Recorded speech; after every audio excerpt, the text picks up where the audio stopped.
Hi everyone. आज के इस वीडियो में हम लोग बात करने वाले हैं ब्रेकआउट पैटर्न्स की और उसको ट्रेड करने वाले रूल्स की। देखिए, जब भी हम लोग ब्रेकआउट ट्रेड करते हैं तो उसे कब ट्रेड करना चाहिए और कब रिटेस्ट के लिए वेट करना चाहिए, आज हम लोग ये इस वीडियो में सीखने वाले हैं। जब भी हम लोग ब्रेकआउट की बात करते हैं तो हमारे पास मार्केट में दो ब्रेकआउट्स होते हैं। एक होता है बुलिश ब्रेकआउट और एक होता है बेयरिश ब्रेकआउट।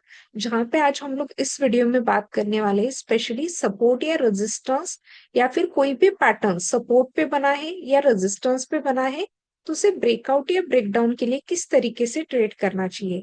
इसके पहले हम लोग इसका पार्ट 1 बना चुके हैं जिसपे हम लोगों ने डिस्कस किया था कि ट्रेंड लाइन के ब्रेकआउट्स किस तरीके से होते हैं।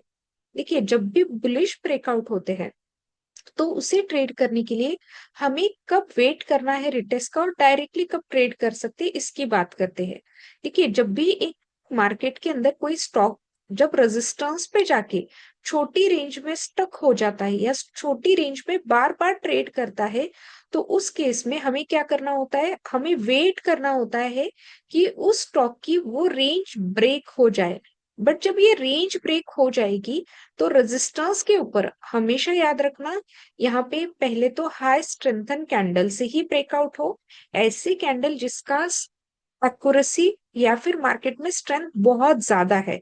तो इसके अंदर हम लोग मैक्सिमम देखते हैं कि एक तो मारुबुजो कैंडल्स बने, एनगल्फिंग पैटर्न्स बने जिसके अंदर स्ट्रेंथ ज्यादा होती है, और इसके अंदर क्या हो, सेकेंडली रेजिस्टेंस के ऊपर इसका मैक्सिमम बॉडी पार्ट कवर होना चाहिए।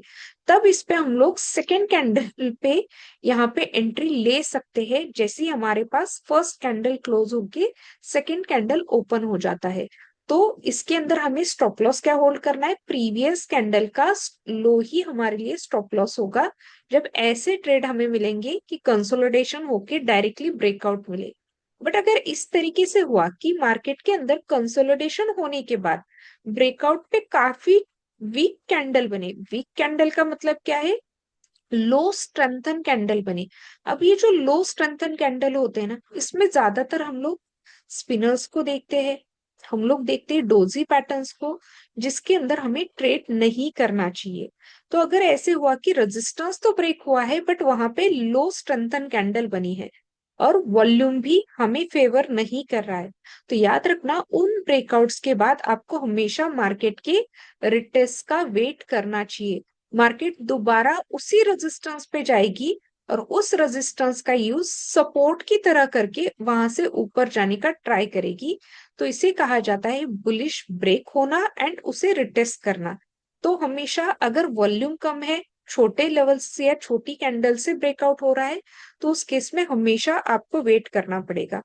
सेकेंडली हम लोग बात करते हैं बियरिश ब्रेकडाउन्स की। देखिए, ब्रेकडाउन के वक्त मार्केट हमेशा सपोर्ट पे आती है किसी भी पैटर्न के साथ, और वहां पे मार्केट कंसोलिडेट या साइडवेज होना स्टार्ट करती है। जब ये कंसोलिडेशन होगा तो अगेन आपकी हाई स्ट्रेंथन कैंडल से अगर ब्रेकडाउन हुआ है रजिस्ट सपोर्ट का, तो याद रखना वहां पे आप सेकेंड कैंडल के ओपनिंग पे ट्रेड ले सकते हो। लेकिन अगर ऐसे हुआ है कि यहाँ पे आपकी जो कैंडल बननी चाहिए वो हाई स्ट्रेंथन हो, अब इस हाई स्ट्रेंथन कैंडल को ज्यादातर बेयरिश मारोबुसो या बेयरिश एनगल्फिंग से आप देख सकते हो। और इसके साथ साथ अगर सेलर्स का वॉल्यूम कंफर्मेशन मिले तो वो ट्रेड आपके लिए काफी फेवरेबल होगा। इसके साथ साथ हम लोग बात करते हैं कि अगर ऐसे नहीं हुआ, मार्केट सपोर्ट पे तो आई, ब्रेकडाउन भी किया, बट वो ब्रेकडाउन आपके लो स्ट्रेंथन कैंडल से था, मतलब यहाँ पे कोई भी हाई स्ट्रेंथन कैंडल ना बनी हो। लो स्ट्रेंथन का मतलब क्या है, यहाँ पे डोजी बने हैं, पिन बार्स बने हैं जो रिजेक्शन की कैंडल्स है, या फिर आपकी स्पिनर्स बने हैं। तो ये याद रखना उन केसेस में यहाँ पे वॉल्यूम्स काफी कम रहेंगे, और जब सेलर के वॉल्यूम्स कम है तो वो स्टॉक आपका जरूर दोबारा रिटेस्ट करने के लिए ऊपर जाएगा। तो काफी बार ऐसे होता है कि मार्केट दोबारा रिटेस्ट के लिए जाते वक्त हमारे साथ क्या करती है, हमें ट्रैप करती है और हमारा एसएल हिट करने वो ऊपर आती है। तो उन केसेस में आपको हमेशा क्या करना पड़ेगा, रिटेस्ट का वेट करना पड़ेगा। देखिए, जब भी आप ब्रेकआउट या ब्रेकडाउन के ट्रेड लेते हो और जिस कैंडल पे आप ट्रेड ले रहे हो तो आपकी एंट्री जिस भी कैंडल पे हो रही है उसी कैंडल का लो हम लोग as an stop loss use करते हैं।